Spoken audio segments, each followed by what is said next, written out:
plaisir de vous informer, mesdames et messieurs. Bienvenue au sommet.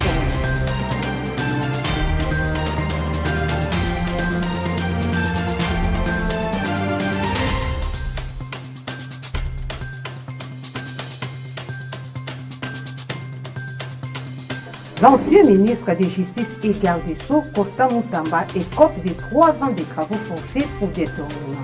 Les détails dans l'instant. Des officiers généraux admis à titre posthume dans l'ordre national héros nationaux Kabila Lumumba. Les FARDC ont annoncé l'arrestation de 7 miliciens Mobondo et la saisie des armes de guerre lors d'une opération de sécurisation dans le territoire du Kwamutu dans la province de Mai-Ndombe. Et en société, la population de Fimi dans la commune de Bumbu lance un SOS face au sentiment d'insécurité causé par la police de patrouille. À la une de l'actualité, l'ex-ministre de la Justice condamné à 3 ans de travaux forcés avec interdiction du droit de vote et d'inéligibilité pendant 5 ans après l'exécution de la peine. Le détail dans cet élément.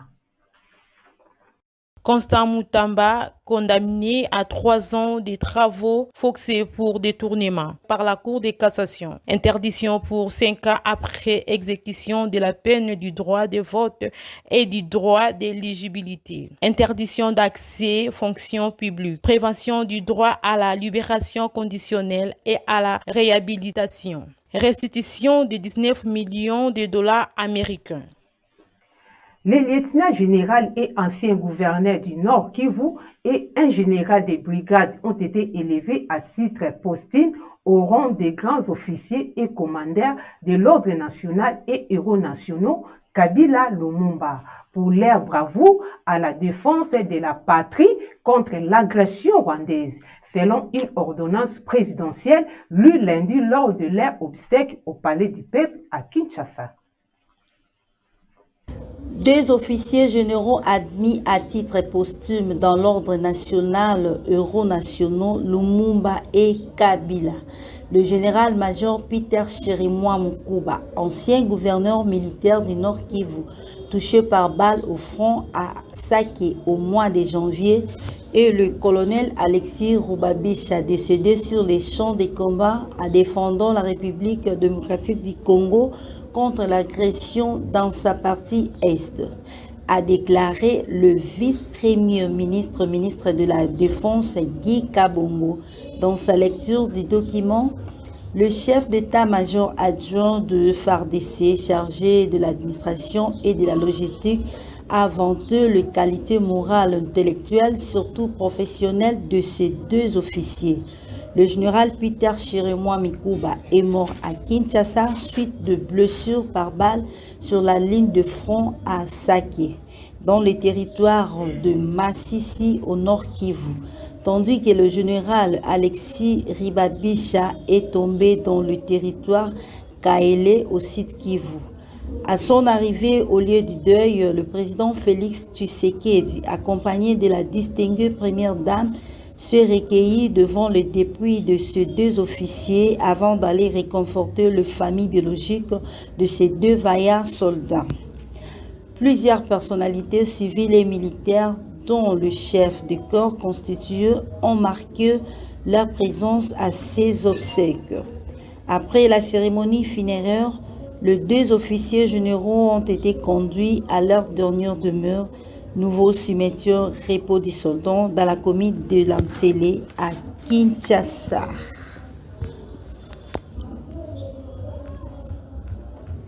Paix en RDC, Kinshasa juge inopportune la conférence de Thabo Mbeki, initiative de la Fondation sud-africaine. La position officielle de Kinshasa sur la conférence pour la paix initiée par la Fondation Thabo Mbeki du 3 au 6 septembre en Afrique du Sud, impliquant plusieurs acteurs politiques de la République démocratique du Congo sur la crise de l'Est, a été décortiquée ce jeudi 28 août 2025 à Kinshasa par Patrick Muyaya, ministre de la Communication et Médias. Dans un jeu de questions et réponses avec nos confrères de l'agence congolaise de presse et de la radio-télévision nationale RTNC. Dans la question de savoir si les officiels de Kinshasa répondront-ils à l'invitation de la Fondation Thabo Mbeki sur la conférence pour la paix en RDC, Patrick Mouyaya a répondu. D'abord, c'est une main mal placée pour penser pouvoir parler ou contribuer au retour de la paix. Nous nous souvenons tous des déclarations qui ont été tenues par le président Mbeki, des déclarations malheureuses qui ont illustré une forme de méconnaissance de la crise et actuelle. Sur les intentions du président Mbeki, qui ne cherche que le retour de la paix, Patrick Mouyaya n'a pas avalé sa langue devant nos confrères. Nous sommes déjà engagés sur 3 pistes pour nous conduire à la paix. On n'a pas besoin de pistes supplémentaires, surtout pas par celui qui est perçu comme partisan, parce que ce sont ses propres déclarations. On va pas verser dans des soupçons sur les calculs qui sont le sien, mais nous connaissons ses positions qu'il a clairement exprimées. Je ne voudrais pas les rappeler ici. Et cette attitude n'est pas de nature à contribuer pour le retour de la paix, parce que lorsque déjà on fait mal les diagnostics, ou on prend fait et cause pour ceux qui ont tué par milliers, pour penser pouvoir occuper Goma et continuer d'ailleurs jusqu'à aujourd'hui de faire une gouvernance par crime. Vous voyez, vous tous les jours, les crimes que nous recensons, les Congolais qui sont massivement en train de quitter Goma parce qu'ils n'en peuvent plus d'être étouffés dans leur liberté fondamentale. Et nous pensons véritablement que quelles que soient ses intentions, ça ne nous intéresse pas. Quoi qu'il en soit, c'est une initiative informelle qui ne peut nullement nous intéresser, en ce sens aussi en plus que nous sommes déjà engagés dans un processus bilatéral avec le Rwanda à Washington, dans un processus avec les supplétifs, notamment dans ce qui s'est fait à Doha. Dans le même chapitre, Martin Fayulu et la plateforme de l'opposition Lamuka ne participeront pas au dialogue sous l'égide de la Fondation Thabo Mbeki. C'est ce qui renseigne une correspondance signée par Martin Fayulu Madidi ce lundi 1er septembre 2025, adressée à Max Bokwara, responsable de cette fonction.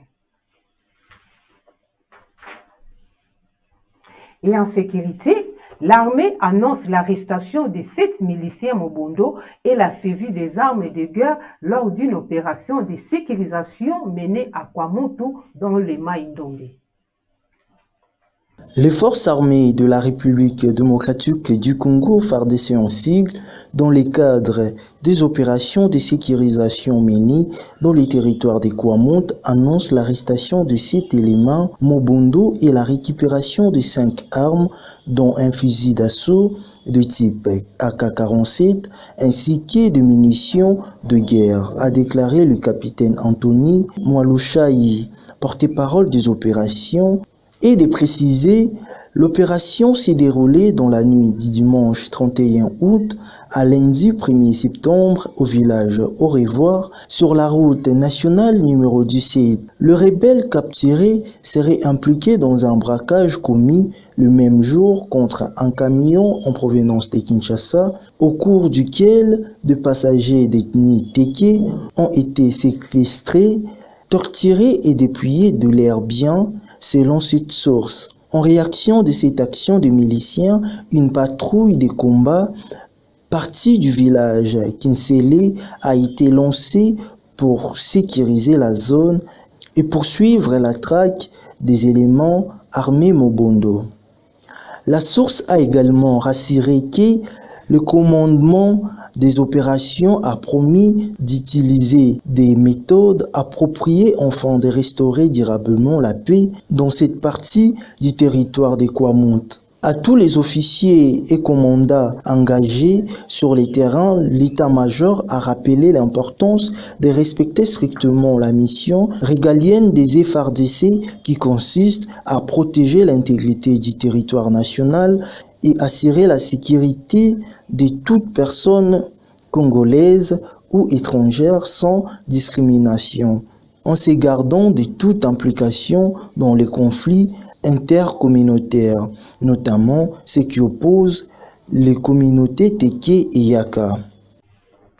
En diplomatie, la Première ministre a reçu les représentants spéciaux de l'Union européenne pour les Grands Lacs.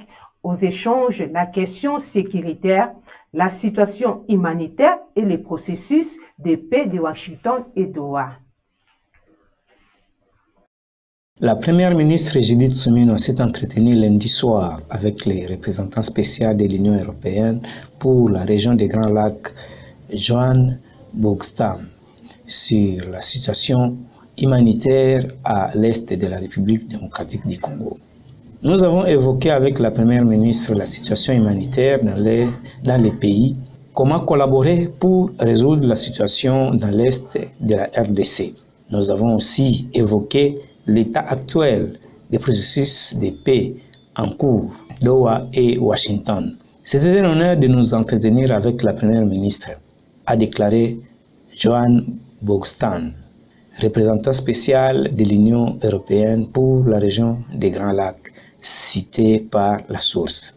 Le représentant spécial de l'Union européenne pour la région des Grands Lacs a ajouté que nous venons d'avoir un échange très riche sur la coopération entre la RDC et l'Union européenne. C'est également une opportunité de partager avec Madame la Première ministre les détails sur mon déplacement et mes échanges ici en RDC. Je pars mardi à Beni, une opportunité pour l'Union européenne de montrer notre solidarité aux autorités légitimes du pays. Johan Bogdan précise que son déplacement à Beni visait à témoigner de l'engagement de l'Union européenne aux côtés des institutions congolaises dans la lutte contre l'insécurité persistante dans cette partie du territoire.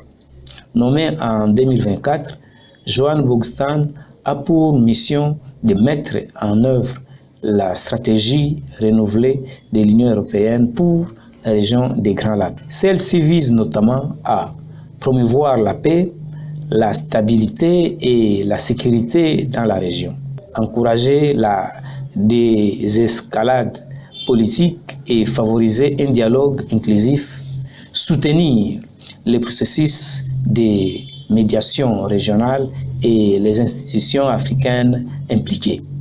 La visite de Johan Bogdan en RDC, cœur de l'Afrique, marquée par sa rencontre avec la Première ministre et son déplacement prévu à Beni, illustre la volonté de l'Union européenne de demeurer un partenaire actif aux côtés de Kinshasa, tant dans l'appui humanitaire que dans l'accompagnement des efforts de paix.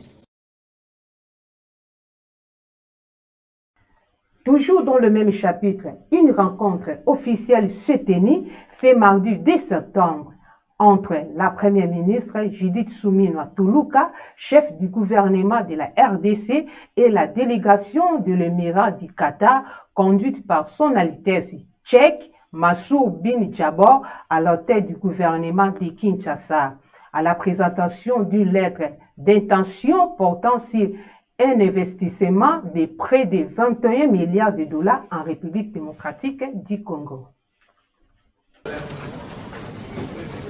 Une rencontre officielle entre les gouvernements de la République démocratique du Congo et la délégation conduite par son Altesse tchèque Mansour Ben Djabor Ben Jansmi Altani a été dirigée mardi 2 septembre à l'hôtel du gouvernement par la première ministre Judith Suminwa. L'objectif de cette rencontre est la présentation d'une lettre d'intention portant sur un investissement près de 21 milliards de dollars américains en République démocratique du Congo.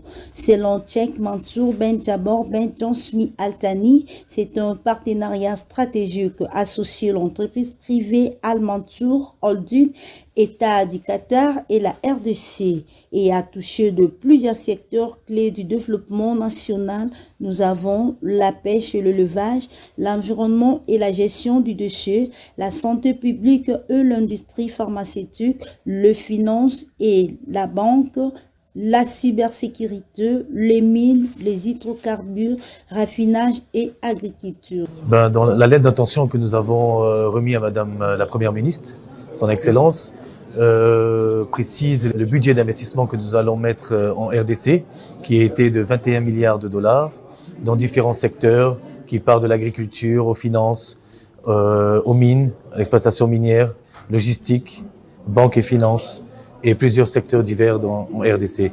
Bien sûr, sur un partenariat gagnant-gagnant. Parce que la RDC aujourd'hui contient beaucoup d'opportunités, et nous voudrons exploiter ces opportunités, bien sûr, pour le bien du Qatar et aussi pour le peuple du Congo. La Première ministre a salué cette initiative, rassure les investisseurs qataris sur la qualité du climat des affaires congolais et l'accompagnement de l'exécutif.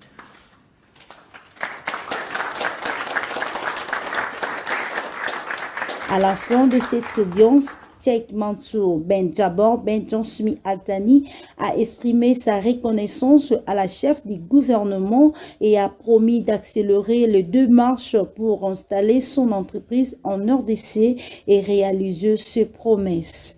Plus de 8 mémorandums concernant les différents secteurs sont en cours de finalisation entre l'entreprise Al Mansour Holding de l'État du Qatar et la République démocratique du Congo, au cœur de l'Afrique. À présent, la ministre de l'Éducation nationale et Nouvelle Citoyenneté, Raïssa Malou, a adressé un message à la nation. Suivez.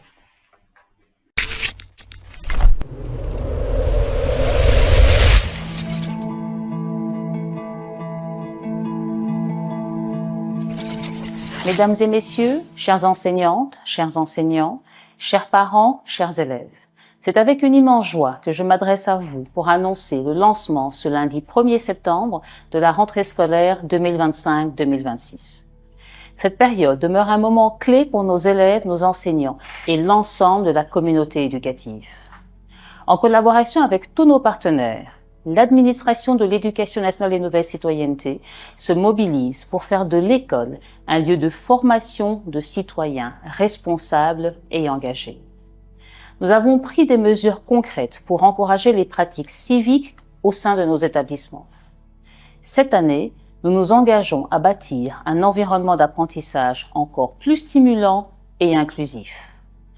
Nos efforts se concentrent sur 4 priorités essentielles. La consolidation de la gratuité, le renforcement de la qualité de l'enseignement, la promotion de l'égalité des chances et l'intégration des technologies dans nos salles de classe. Pour concrétiser cet engagement, nous avons plusieurs nouvelles initiatives. La réforme des programmes scolaires, la mise en place des cantines dans des écoles pilotes, le développement de l'enseignement à distance, la formation continue des enseignants du secondaire et une meilleure gestion de l'éducation en situation d'urgence. Je tiens à remercier chaleureusement tous les enseignants et le personnel éducatif pour leur dévouement et leur engagement. Vous êtes au cœur de la réussite de nos enfants et nous sommes à vos côtés pour vous soutenir dans cette mission. Je tiens à rassurer les élèves, les parents et tous les acteurs éducatifs dans les zones sous occupation. Des mesures ont été prises pour garantir la continuité de l'éducation avec le soutien de nos partenaires. Des espaces temporaires d'apprentissage sont en train d'être installés, notamment dans les territoires de Nyiragongo et Lubero, afin d'accueillir les enfants. Par ailleurs, des travaux de construction d'infrastructures scolaires sont en cours dans plusieurs autres territoires et d'autres projets sont à différents stades d'avancement pour offrir des environnements d'apprentissage qui soient sûrs et stables. Il est essentiel de rappeler qu'en période de crise sécuritaire, l'éducation doit se poursuivre pour assurer l'avenir de nos jeunes. Enfin, je souhaite souligner l'importance du dialogue avec toutes les parties prenantes de notre secteur.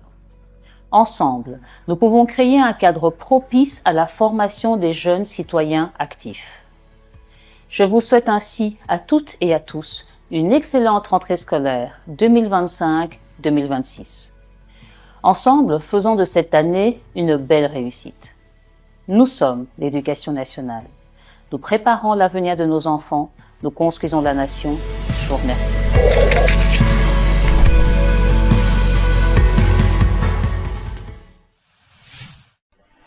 Près de 29 millions d'élèves reprennent les chemins de l'école sur toute l'étendue du territoire national, d'après les ministres de l'Éducation nationale et Nouvelle Citoyenneté.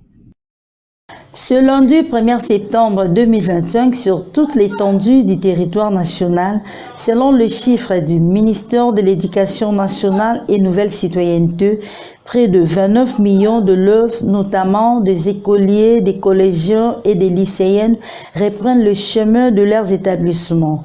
Alors, le gouvernement n'a pas encore répondu favorablement à l'ensemble de revendications des enseignants vers leurs organisations syndicales. Ces dernières ont jugé bon de prioriser la reprise des cours conformément au calendrier scolaire et comptant sur la bonne foi du gouvernement de jouer son rôle à répondant à leurs revendications sans réponse jusqu'à ces jours.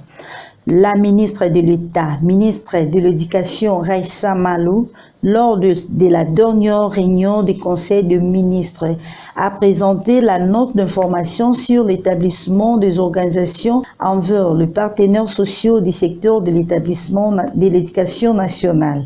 Le ministre de l'Éducation étant également ayant concentré les efforts du gouvernement dans 4 priorités essentielles, à savoir la consolidation de la gratuité de l'enseignement primaire public, renforcement de la qualité de l'enseignement, la promotion de l'égalité de chances et l'intégration de technologies dans nos salles de classe. Et en marge de la rentrée scolaire, le ministre provincial des infrastructures et travaux publics a annoncé la réouverture de certains axes routiers à Kinshasa. C'est à travers du communiqué numéro 14, publié dans les différents canaux officiels, que le ministère des Infrastructures et Travaux Publics a annoncé la réouverture partielle de quelques routes dans la ville de Kinshasa. En prévision de la rentrée scolaire 2025-2026, cette initiative du ministère provincial a pour but de faciliter la circulation dans la ville de Kinshasa, où plusieurs avenues font l'objet des travaux. Les axes routiers concernés sont l'avenue Flambeau de son tronçon de l'avenue Kabambare à l'avenue du Canal dans les communes de Barumbu et La Gombe, de l'avenue Kitona de son tronçon du boulevard du 30 juin à l'avenue Colonel Ebeya dans la commune de La Gombe, de l'avenue du Louvre dans son tronçon de Wangata à l'avenue Kitona dans La Gombe, de l'avenue Tourisme et Trois-Vallées dans la commune d'Engaliema et de l'avenue Kimbuta en Jules. Il sied de préciser que pour certains de ces axes, les travaux se poursuivent. Toutefois, les dispositions techniques ont été prises pour garantir leur achèvement complet. Société à présent, la ville de Kinshasa et l'ambassade des Émirats arabes unis ont lancé une campagne d'embellissement et de sensibilisation de la population. Cette cérémonie a été présidée par le gouverneur Daniel Bumba. Le gouverneur de la ville de Kinshasa, Daniel Bumba, appelle la population à ne pas jeter les ordures sur la place publique. La volonté du chef de l'État de rendre la ville plus assainie, reprise dans son programme de 2024-2028, demeure le cheval de bataille de l'exécutif provincial de la ville de Kinshasa. Cette action de l'hôtel de ville est soutenue également par l'ambassade des Émirats arabes unis et les sociétés privées qui unissent leurs efforts pour appuyer l'initiative environnementale communautaire 2025. L'objectif est de contribuer à l'embellissement de la capitale congolaise en organisant les trottoirs, les lumières et les publicités extérieures. Le gouverneur de la ville, Daniel Bumba, invite par ailleurs les opérateurs privés qui hésitent encore à emboîter le pas pour contribuer à l'embellissement de la ville-province de Kinshasa. La population du quartier Fimi, dans la commune de Bumbu, déplore les bavures policières et les arrestations arbitraires qu'elles subissent au quotidien. Kinshasa, dans la commune de Bumbu, précisément au quartier Femi, la population tire la sonnette d'alarme face aux bavures policières auxquelles elles sont victimes. En effet, nombreux d'entre eux nous ont révélé que la police de patrouille affectée dans ces quartiers use des agressions physiques, des arrestations arbitraires et parfois même des confiscations de biens. Papa, maman, jeunes garçons, jeunes filles, vieux et petits, nul n'est à l'abri de ces agents Kilwango, comme surnommés dans ces quartiers. La population de Fimi à Bumbu, désirée de garder leur anonymat, appelle à l'intervention du VPN Jacquemain Chabani, ministre de l'Intérieur et du commissaire provincial de la PNC Kinshasa, M. Israël Kantou, sur leur situation. Page noire à présent, le corps scientifique et médiatique en deuil. Décès du professeur Malembe Patrick Mouyaya Sali, son héritage intellectuel qui demeure une source d'inspiration inestimable. C'est avec tristesse que le ministre de la Communication et Médias, Patrick Mouyaya, a appris ce lundi 1er septembre le décès du professeur émérite Paul Malembe Tamandiaki, père fondateur de l'Université des sciences de l'information et la communication. Sur les réseaux sociaux, les porte-parole du gouvernement affirment que la mort de cet enseignant laisse un vide au sein de la communauté scientifique et des professionnels de médias congolais. Merci de nous avoir suivis. Restez toujours branchés sur EVI Télévision.